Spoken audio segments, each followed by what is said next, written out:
Hello বন্ধুরা, আসসালামু আলাইকুম। পাপড়ি মাশরুম অ্যান্ড অ্যাগ্রো ফার্মের পক্ষ থেকে সবাইকে শুভেচ্ছা।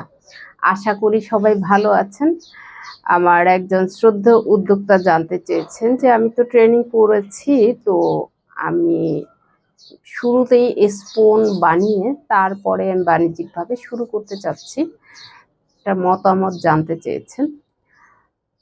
আমি যদি আমার মতামত প্রকাশ করি সেক্ষেত্রে বলবো যে আসলে আপনাকে চাষ পদ্ধতিটা আগে জানতে হবে। যদি আপনি চাষ পদ্ধতি না জানেন, আপনি যতই শিখেন, বাস্তবে চাষ করাটা এতটা সহজ না। শীতের সময়ে যতটা সহজ, গরমের সময় ততটা সহজ না।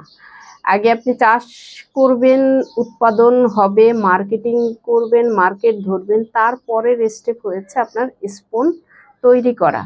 কিন্তু আপনি শুরুতেই স্পুন তৈরি করতে গিয়ে বিশাল আকারে একটা লসের সম্মুখীন হয়ে আপনি হয়তো টিকতে পারবেন অর্থনৈতিকভাবে যদি স্বাবলম্বী থাকেন। কিন্তু যদি আপনি বাণিজ্যিকভাবে বড় আকারে করেন স্পুন বানানোর ক্ষেত্রে, সেক্ষেত্রে লসের পরিমাণটা কিন্তু বড় আকারেই হবে। অনেকে আছেন অল্প পরিমাণে করছেন, সেটা খুব ভালোভাবেই হচ্ছে, কিন্তু অল্প পরিমাণে করাটাই কিন্তু বড় আকারে করার সাথে রাত দিন পার্থক্য।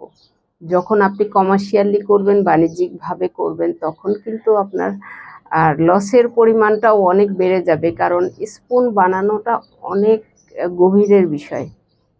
আপনি যদি স্পুন থেকে চাষ না করতে পারেন, সিলিন্ডার বানাতে না পারেন, তো সেক্ষেত্রে আসলে আপনি স্থায়ী হওয়াটা খুব মুশকিল।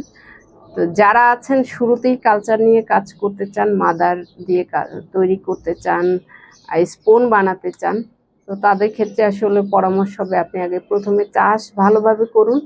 মিনিমাম 2 বছর আপনি চাষের দিকে মনোযোগী হন। চাষে সফল অর্জন করে তারপরে আপনি মার্কেটিংয়ে, যখন মার্কেটটা খুব ভালোভাবে ধরতে পারবেন, তখন আপনি স্পুন বানাতে গিয়ে আপনি লস হলেও আপনি সেটা টেনে তুলতে পারবেন। এছাড়া টেনে তোলাটা খুব মুশকিল।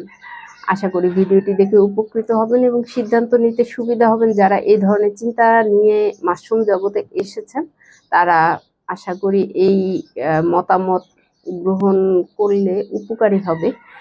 ভালো থাকুন, সুস্থ থাকুন এবং নিজ ঘরে ঘরে মাশরুম চাষ করে নিজের পুষ্টির চাহিদা মিটিয়ে তুলুন। ভালো থাকুন। আল্লাহ হাফেজ।